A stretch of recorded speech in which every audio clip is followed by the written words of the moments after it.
Being a fifth-generation Portland person, I've always been familiar with the Family Health Center, and I've always known that it's had a good reputation. 50 years ago, the city of Louisville maintained the new hospital, which is now the Family Health Center headquarters, as a hospital for chronic diseases. This newer building was converted to the clinic, then it evolved gradually into the Family Health Centers, which we have today. So we have a very proud tradition in Louisville of caring for all of our people. The Family Health Center organization was founded by the Louisville Metro Board of Health in 1976.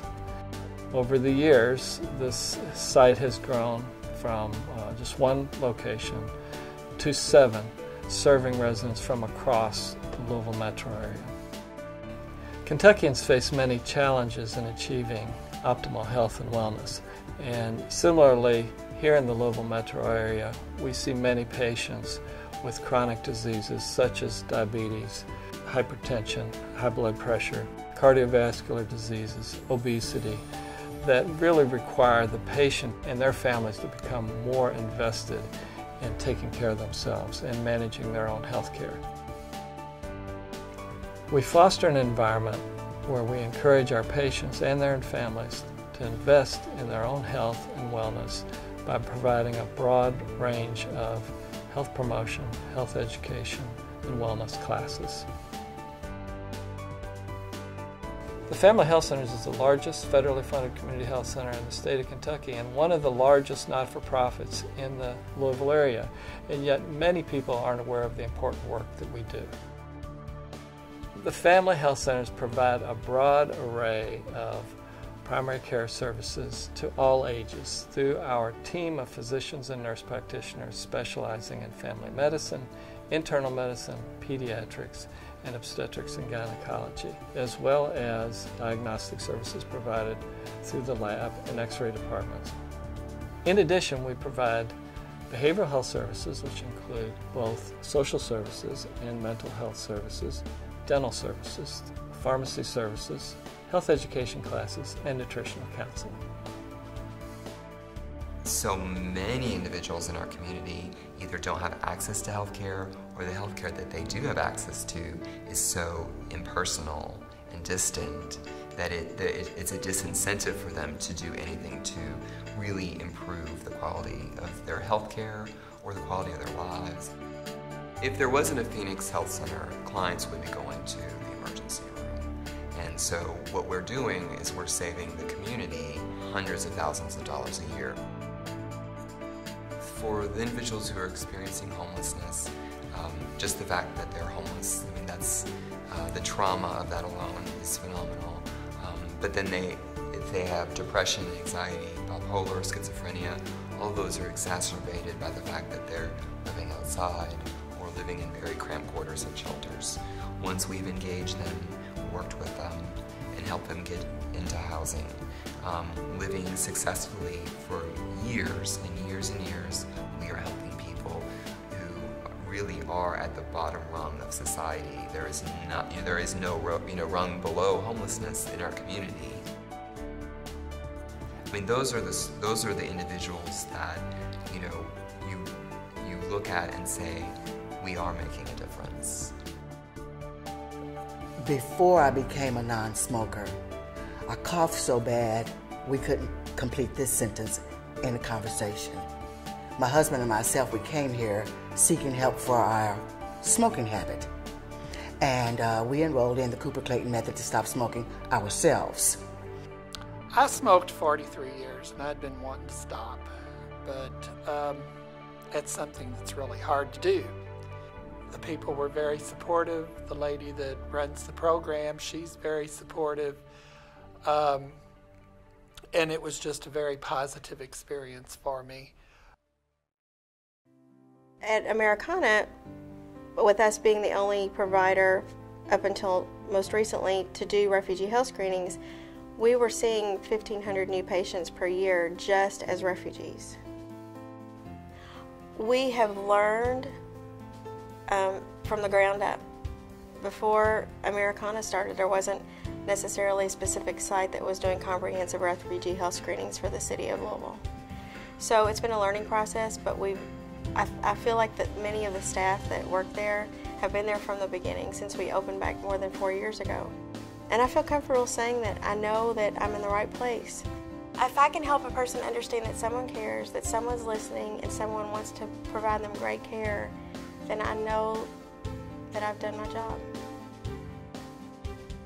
One of the uniqueness about it too as well is the diverse patient population we have.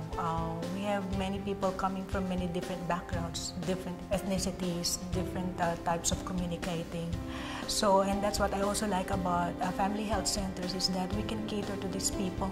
We don't have to just speak the English language. We're able to provide services to help understand our patients better. We have a very good interpreting services. We can use the phone. We have people in the center that can do that for us. I think that's very special, because you do have to respect each person's uniqueness, each person's, diversity. What I have noticed being a patient here in family health centers is that they are patient-centered. Each patient that comes through these doors is worked with, helped as an individual. Everyone has their needs met. We send nobody away frustrated and angry, aggravated. They have their health care needs met, and we're hoping that they're leaving a better and a healthier person. This is one of the best boards on which I've ever served, because 51% of the board has to be users of the facility. I felt when they elected me to the Board of Governors, I would bring the patient perspective.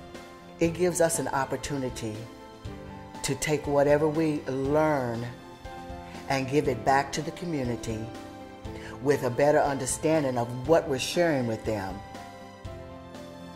It's an amazing place, they have amazing people, and they take very good care of us. I have 2 young boys, 7 and 4, who have a rare genetic disorder called Low syndrome.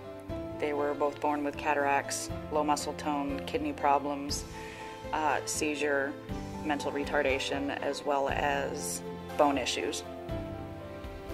When Matthew was first born, I had taken him in for his newborn checkup, newborn 1-week checkup, and we had discovered at birth that he was, of course, born with cataracts and was blind. And Dr. Coyle had asked us, had we been, referred to a specialist for eye exams or cataract surgery or anything like that. But I said we weren't due to see him for another 8 weeks.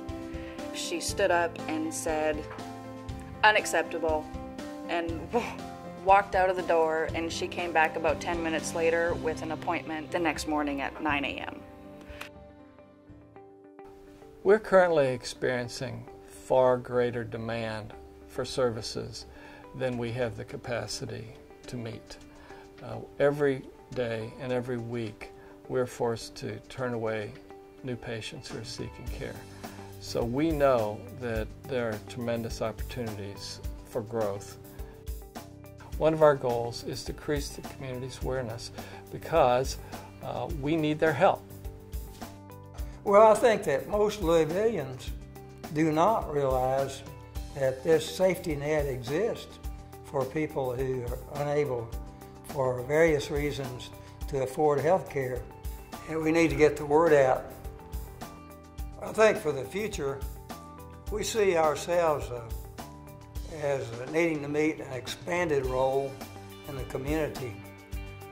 We need more clinic locations in even different parts of the county. Since I have become a patient of family health centers, I am able to enjoy a better quality of life. They choose us, maybe in the beginning out of necessity, but because of the good service that we have provided, the caring attitude that we have, they have decided to stay with us. I actually have a couple of patients, few patients that got their insurance back. They had to move elsewhere, a little bit farther from our clinic. But because they loved the experience that they had with our clinic, they continue to come back to us. Family Health Center is a great place to go, and it's a great asset to the community. I feel honored and humbled to have come into the fold of health centers and been welcomed like I have been and guided in all the right ways that are healthful. And health is the new wealth.